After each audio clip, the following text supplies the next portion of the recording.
Welcome back to our video blog. Chris Hauck, Coldwell Banker Burnet. Today we're going to talk about the difference between an appraisal and a home inspection.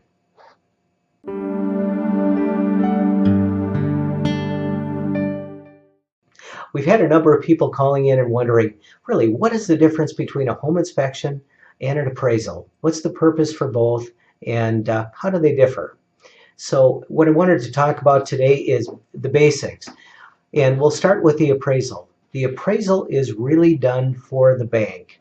The buyer is going to pay for it as part of their closing costs. And the purpose of the appraisal is, first of all, to make sure that the bank is not loaning too much money on the property. And the appraisal is highly regulated by the current federal guidelines for mortgage underwriting. So really the main purpose of the appraisal is to determine value and make sure the bank is not loaning too much. An appraisal really is an opinion of the person doing the work, and in today's market the appraisals are consistently coming in pretty accurately.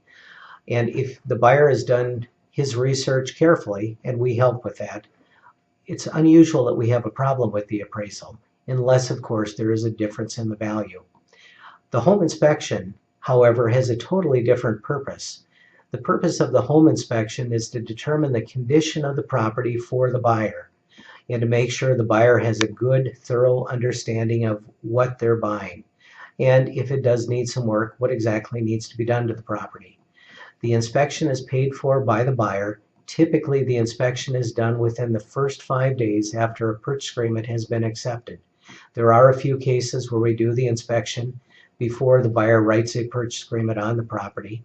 And we do have a few sellers that are doing inspections just to make sure that when they sell the property, they know what's going to come up, if anything, on the inspection. The home inspector is going to do a complete, very thorough inspection of the property. Typically, it's about a 10 to 25 page report. And the inspector will usually spend somewhere between 3 and 4 hours going through the property.